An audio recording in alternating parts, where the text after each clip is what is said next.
Hey, it's Sparky, Fifer, 1250 AM, The Fan, beautiful Milwaukee, Wisconsin. You can follow me on Twitter at Sparky Radio. That guy right there, center of your screen, is our guy, Nathan Marzion. You can follow Nathan Marzion on Twitter at Nathan Marzion. And of course, our guy, Frank Madden from the Locked on Bucks podcast. He's here as well.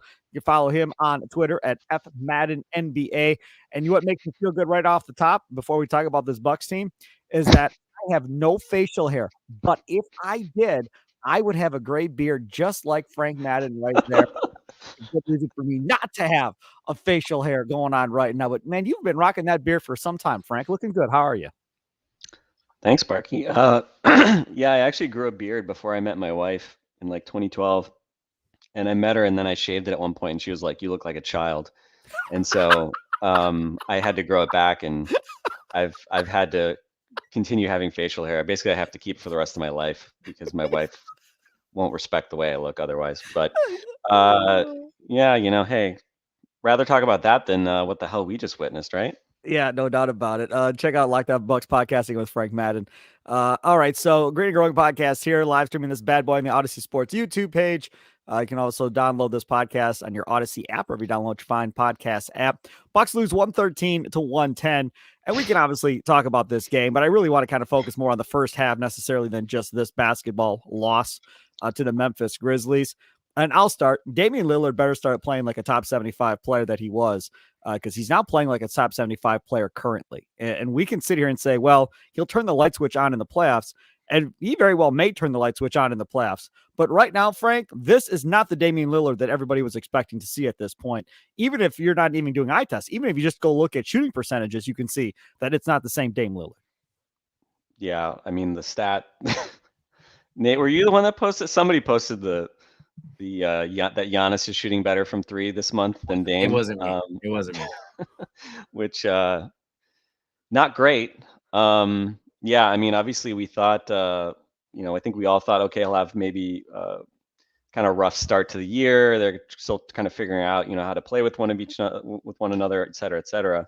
And unfortunately, I mean, he obviously has seen better days this season than what we've seen this month. But the whole thesis of this team is that you have Giannis, who probably should be the best player in certainly any Eastern Conference playoff series that you play, but now you have a guy who could be the second best, or hopefully the third best, if not the second best behind Giannis.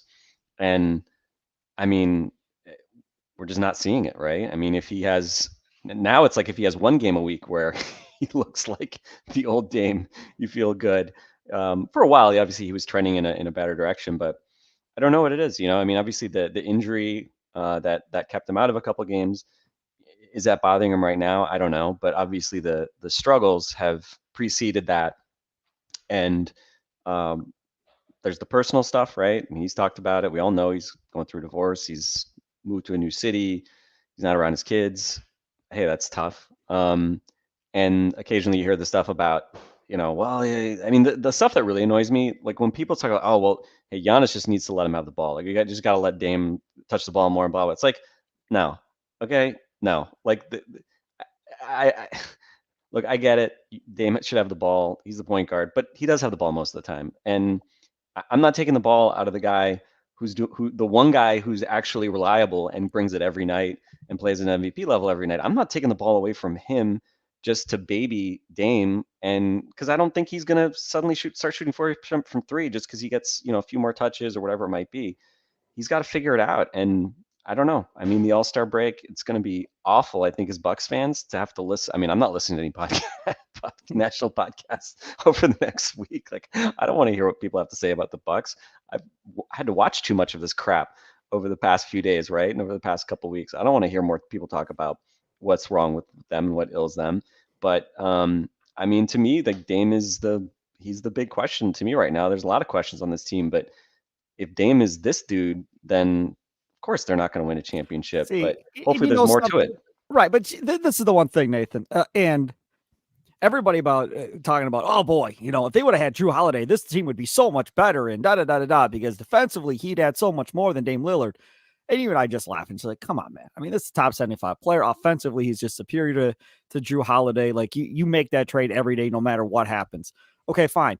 But on nights when he doesn't shoot well, Lillard doesn't shoot well, defensively, more times than not, he's not going to make up for it on the other end of the court when he's not scoring the basketball. And the problem is because he's taking so many shots when he is off, he's kind of hurting them to a certain degree by missing as many shots as he's making and then giving up however many he's giving up on the other side of the floor. I can't believe we're at this point, but seriously, I mean, he has got to get going if you're going to talk about this team winning a championship, because if he cannot get going, they cannot win a championship with him playing the way he is, Nathan. Yeah, and as Frank just said, I mean, like that's the bottom line is, okay, if he doesn't get better, I mean, if you don't get the Damian Lillard that you thought you were getting, when we traded for him, well, then no, you're not going to win the title. You that's give me 90%. Give me 90% of the Dame that we thought. Yeah. You know. Mm-hmm. And again, it was. I mean, he did. I also don't buy in. Yeah, 100%. I don't buy into he needs to get the ball more, because I thought that at the beginning of the season, where okay, like they weren't. It at the very start of the season, it seemed like it was more just, it was all Giannis stuff, and it wasn't like Dame just didn't seem comfortable. But they definitely have started to give him the ball more. Like he seems to be running the show most of the time. And as you said, I mean, I'm not going to beg to get the ball out of Giannis's hands when he's having the season that he's having. So, I mean, yeah, that it's just he just has to figure it out. And he had that good stretch from like mid-November till Christmas, where I mean, he shot like 40% from three, near 50% from the field, averaged like 28 points a game, and it was like, okay, like he started playing really well. And then after Christmas, for whatever reason, it started to go back down. And then, basically since then, he has not been able, he's had good games here and there, but he hasn't been able to consistently bring it. I thought he was pretty good in the first half tonight. Yeah. And then the second half, it was like, man, like he just couldn't do anything. And it was frustrating, because again, I thought the first half, it was like, okay, him and Giannis played well, everyone else sucked. And then in the second half, it was like, okay, only Giannis played well.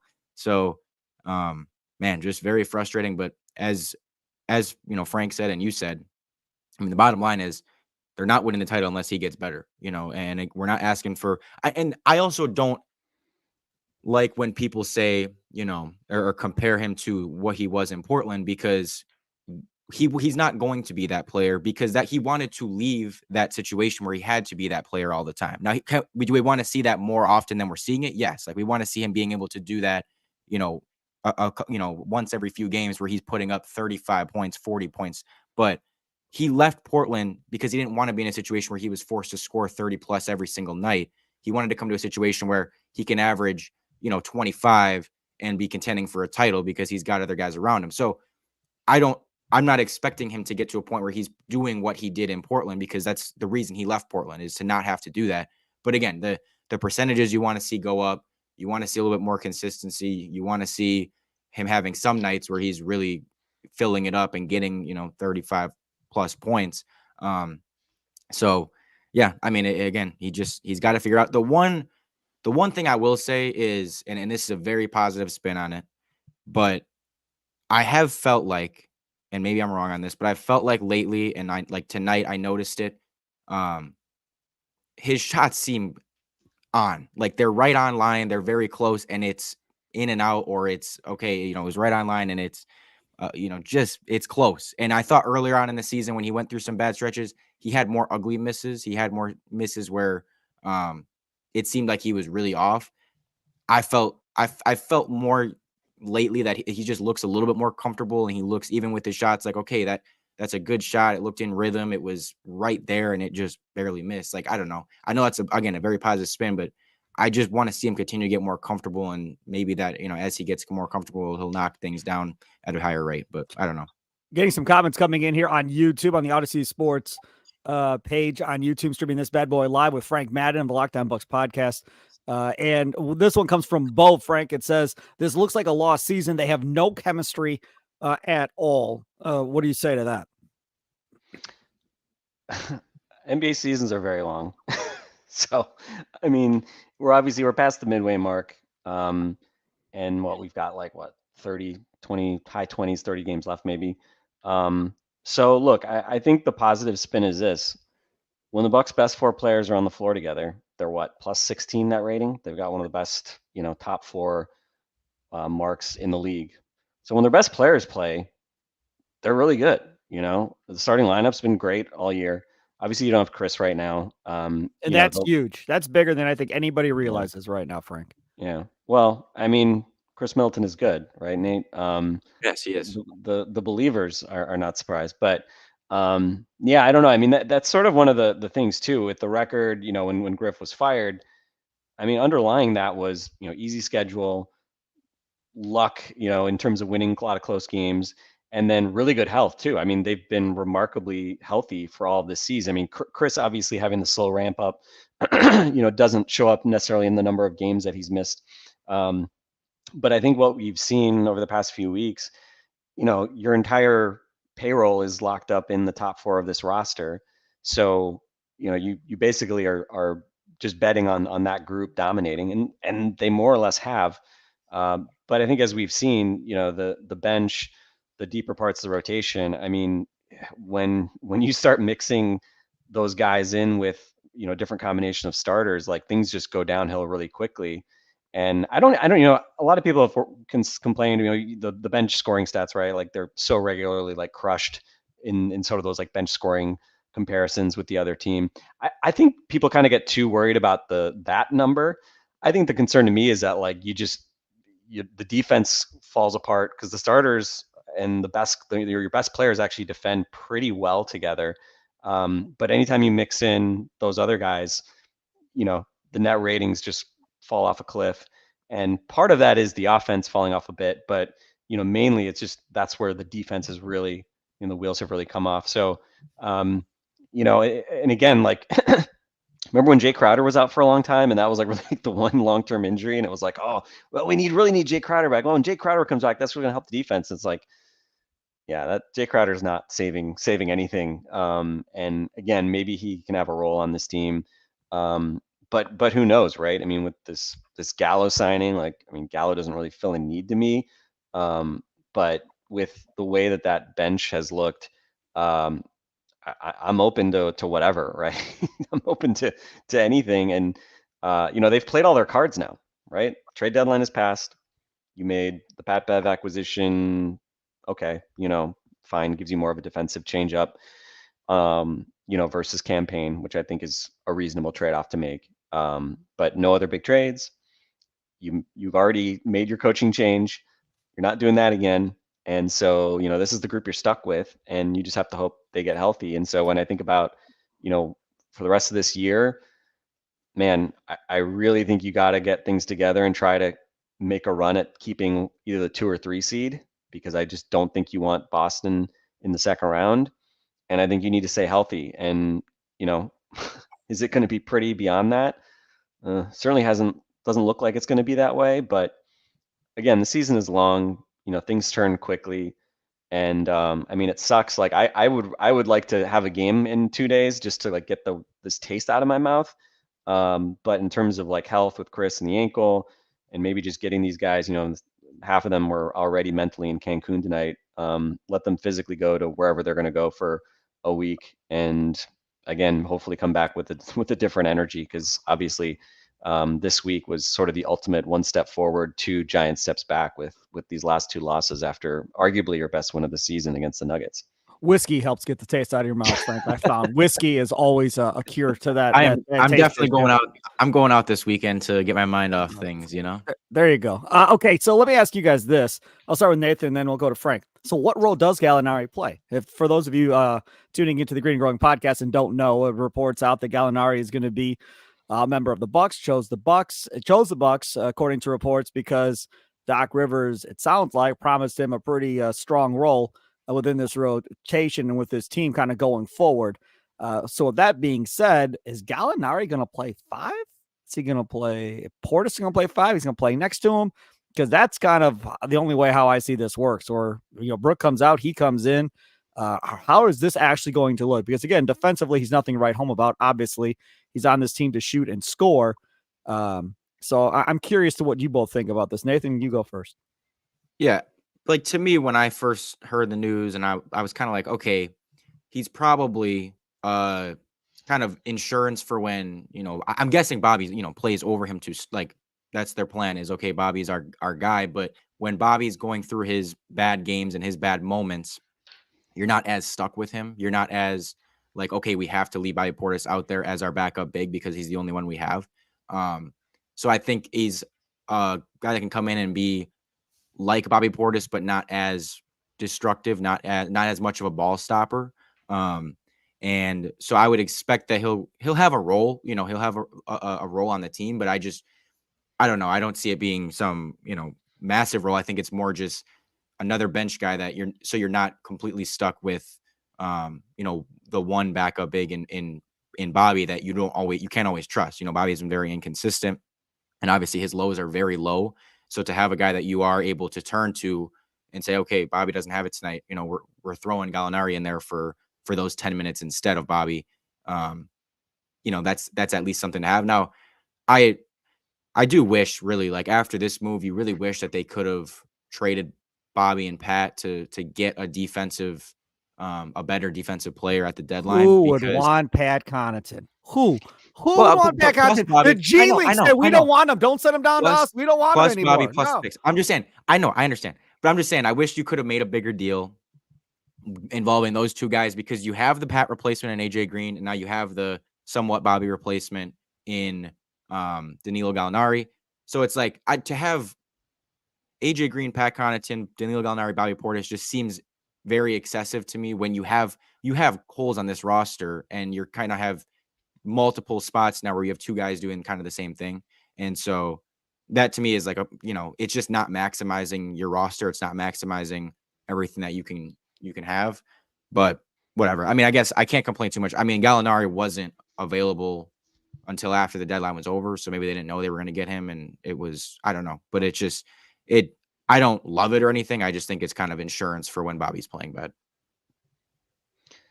Yeah, I mean, especially like, when you're healthy or, in the summer when you're looking at a roster, it's like, oh, we got all these dudes. Like, we're never going to be able to get all these guys minutes. This is a good problem. And then, injuries happen and, you're like, oh, crap, or, half the guys suck. And it's like, oh, man, like we need more dudes.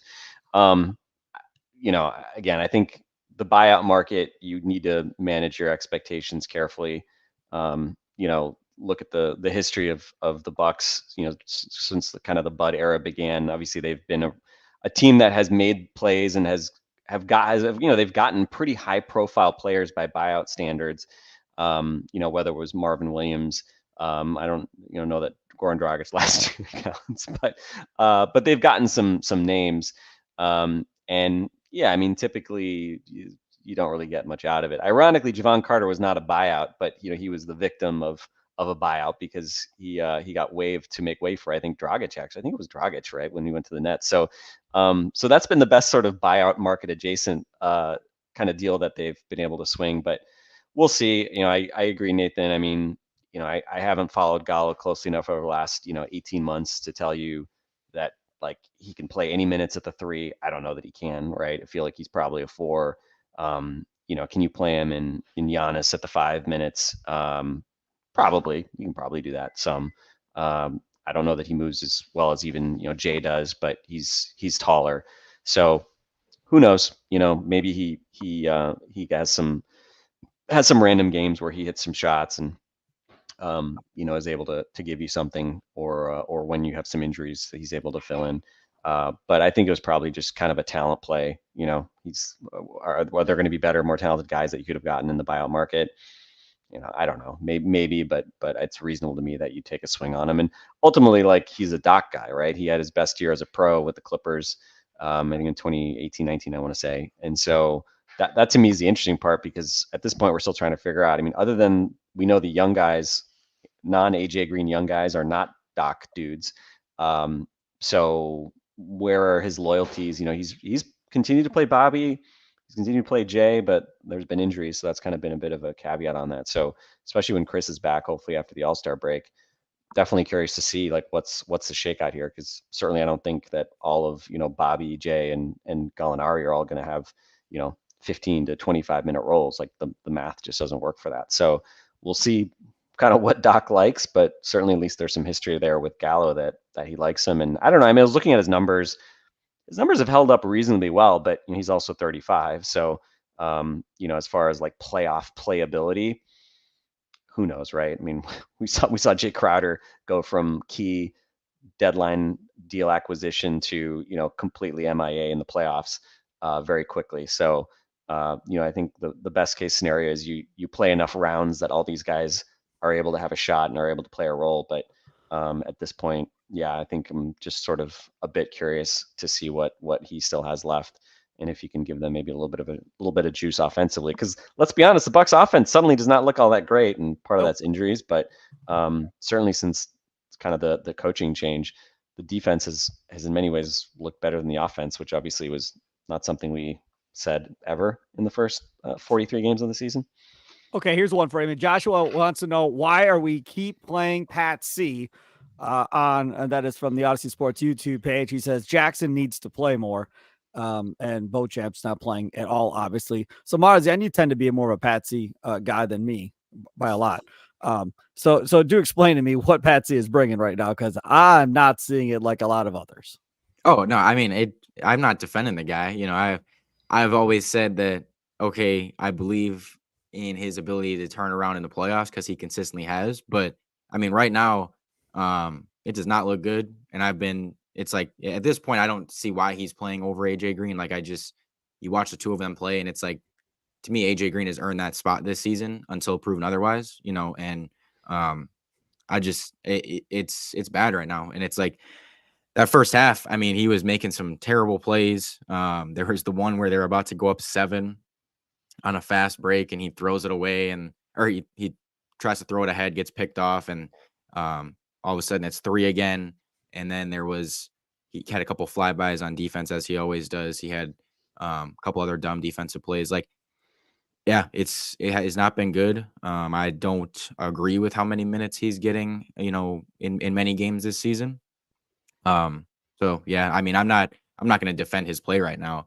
The only thing I have for him is I'm just like, okay, I've seen him play bad in the regular season before, and then he's, one of our reliable role guys in the playoffs. So I'm going to, at least have some hope that that'll happen, but it's not looking good right now. Frank, do you think Doc Rivers, because he doesn't really have an attachment to Pat Connaughton that I know of, do you think Doc Rivers post All-Star break might make a change and Patsy finds himself on the bench in favor of playing Marzion Beauchamp or Andre Jackson Jr. more and getting the young guys those minutes? I would be surprised if Marzion, no. I think the guy they absolutely should have traded at the deadline was Marzion, because I just feel like that he's now going to be just a rapidly depreciating asset, and you could have at least spun him maybe for some sort of like other young guy, like change of scenery type thing, and maybe you can still do that, but certainly his fortunes do not seem to be on the upswing. So, but I don't know. I mean, like we also need to be realistic with Andre. I mean, he's had some flashes. I think there's a lot of defensive potential there. I don't think he's going to consistently help you win games. I mean, we've talked about like the on-off numbers, like they're horrible. Only Jay Crowder's worse. And like tonight, the fact that he got in there, it kind of annoyed me. He was in there when Giannis was in there, not when Dame was in there. And like, to me, like if you're going to play Ajax, do it with Dame. Agreed. Because, you're not worried about the spacing as much, but putting him out there with Giannis, I just worry about the kind of gumming things up. So again, I think Andre kind of, as far as like his, the rationale for playing him at this point is really more because maybe he's kind of learned some things and figured something out on the fly. But I think you'd have to really invest a lot in him, and then maybe he would be useful in the playoffs. But I think as well, I mean, I have always been worried about his offense. I say offense, not his shooting, because he is it's wild that a guy with his athleticism and ball handling like had no idea how to score at all in college. And obviously everybody talks about his shooting. The funny part is he shot the ball like about as well as we could have expected, right? So far this season. But he just does not look at the rim, like he gets the ball near the basket. Like he just does not look at the rim. And I think again, like he's going to have to really figure that out. I think he's going to have to really get out of his comfort zone offensively. I think if he's ever going to be a guy that plays, because I think if you play a guy like him in the postseason with Giannis, I just think that floor shrinks a lot more than it already does. And so, I don't know. I mean, that's not really so much a defense of Pat Connaughton, more so just a kind of realistic view of what Andre can bring. So I think it's fine to say, Andre can, deserve some run just to see if maybe he's got something. But I think if you're, trying to be kind of clear-eyed about it, I don't think he's, some magic potion. And I feel like I've been wanting him to play more too, just to see what he's got. And every time he's gotten on the floor, I feel like it's been like, oh, okay. That's why he doesn't play. It's not like he's doing anything that's really like that ultimately translates into like outscoring the other team.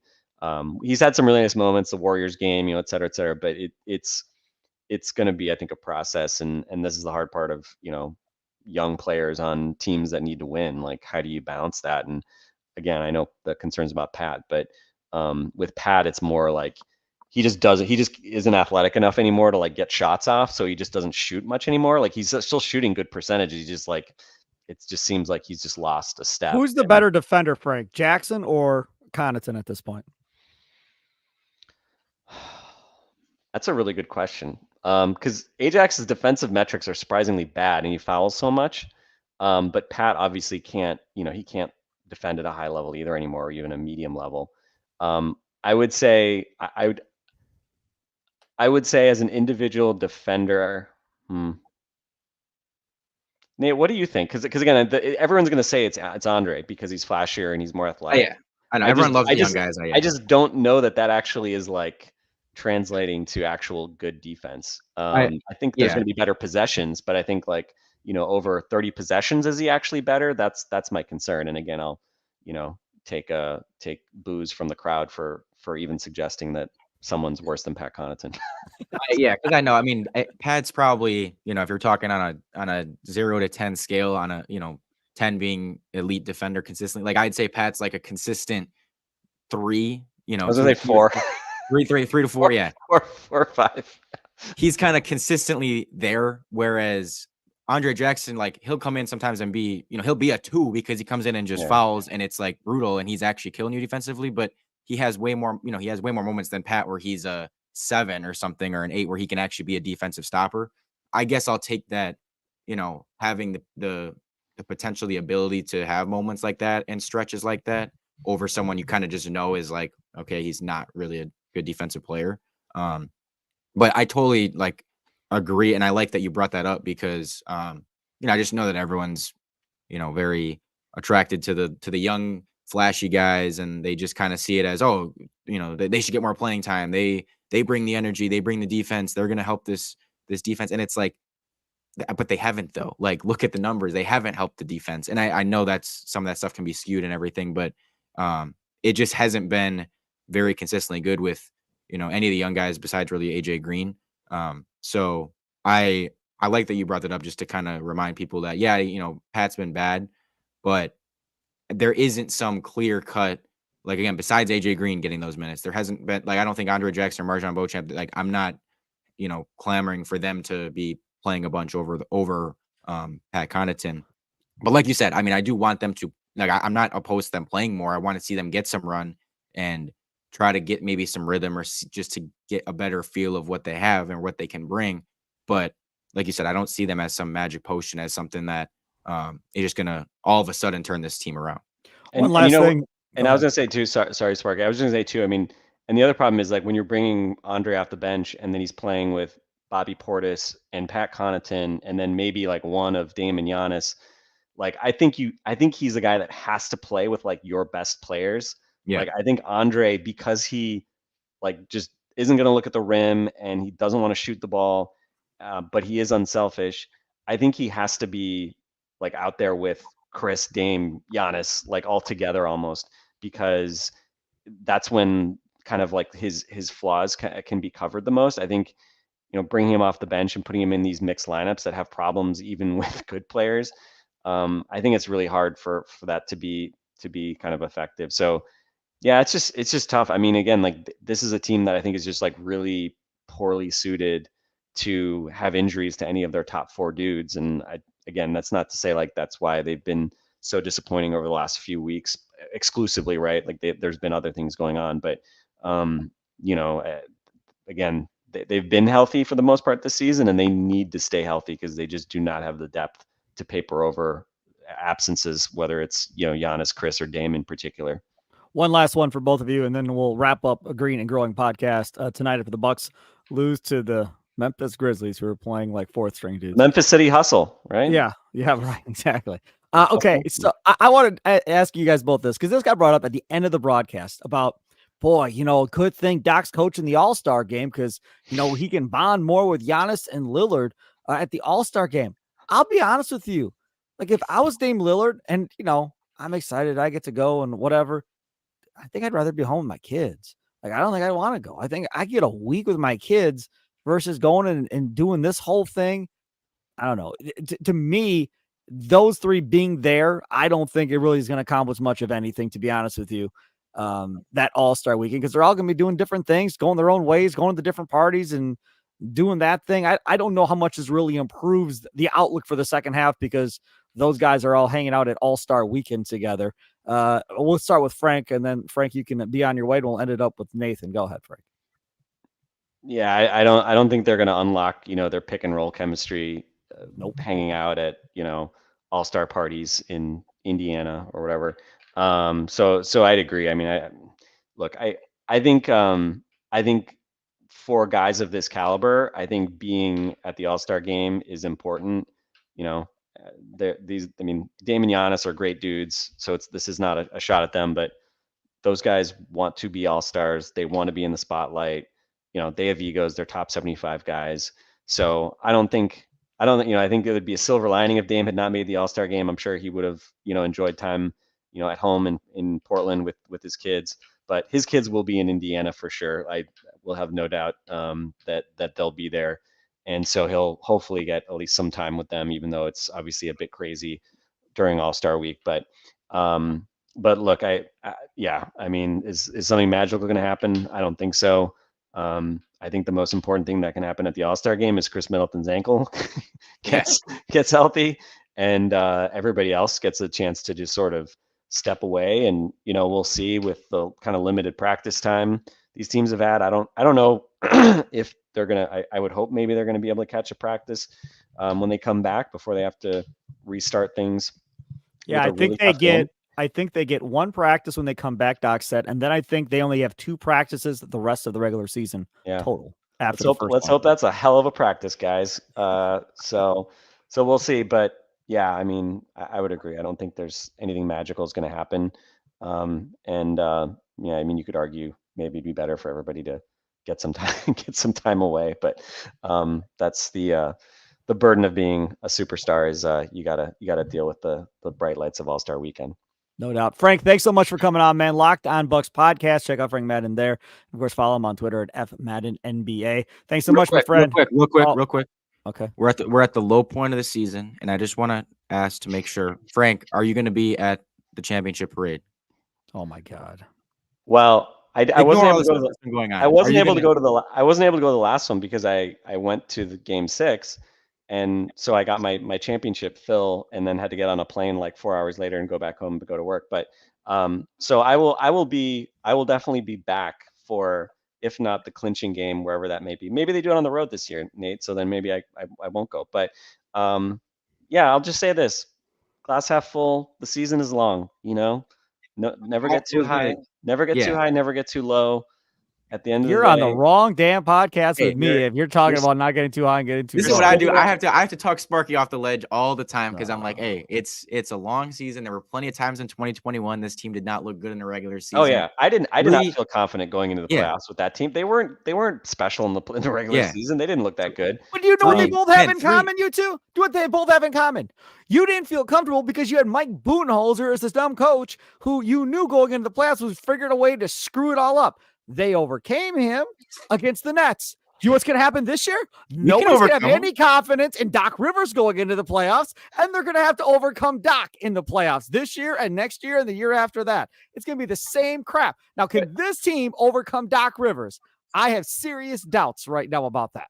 But all I want to say is 3 days ago, everyone was pretty confident in this team. It looked like they were turning things around. It can shift quickly. It can go from good to bad. It can go from bad to good. They could come back from the All-Star break, beat the Timberwolves, and then I think they have Denver right after that, beat Denver, and all of a sudden everyone's like, holy cow, they're back in, their All-Star break fixed them and everything's good again. Like, obviously this is a low point. Obviously this sucks. Obviously I'm as mad as anyone, but I'm never going to, with a team with this much talent, I'm never going to call this season over or like, oh, this is just, we just get to the playoffs and get our loss over with. We have no chance of making it out of the second round. I'm never going to say that because it's like the playoffs are a whole different story. We've seen it the opposite where we dominate the regular season and then suck in the playoffs. We can do the opposite. We can be bad in the regular season and then turn it on in the playoffs. So, I'm going to be a little bit delusional. I'm going to hold out some hope because that's what being a fan is. So check back in after the Minnesota game and the Denver game, and we'll see where his hope lies at that point. Follow Nathan Marzion. We're not playing Denver 3 times. Don't worry. We already did our 2 Denver games. We don't have to play them again. Do we not have to? Oh yeah, that's right. Duh, it's not Denver. Who's the other team? It doesn't matter who it is. You just lost to Memphis. It's someone good. It's someone good. Nobody cares who it is. Don't underrate the hustle. Don't underrate the Memphis hustle. God, it's awful. At Nathan Marzion, NF Madden NBA. Follow me at Sparky Radio. Download this podcast on your Odyssey app or download your favorite podcast at. And as always on the Odyssey Sports YouTube page, follow, like, subscribe, hit the bell for notifications, all that stuff they tell you to do on other podcasts. Enjoy the rest of your night. Have a good one. Toodles.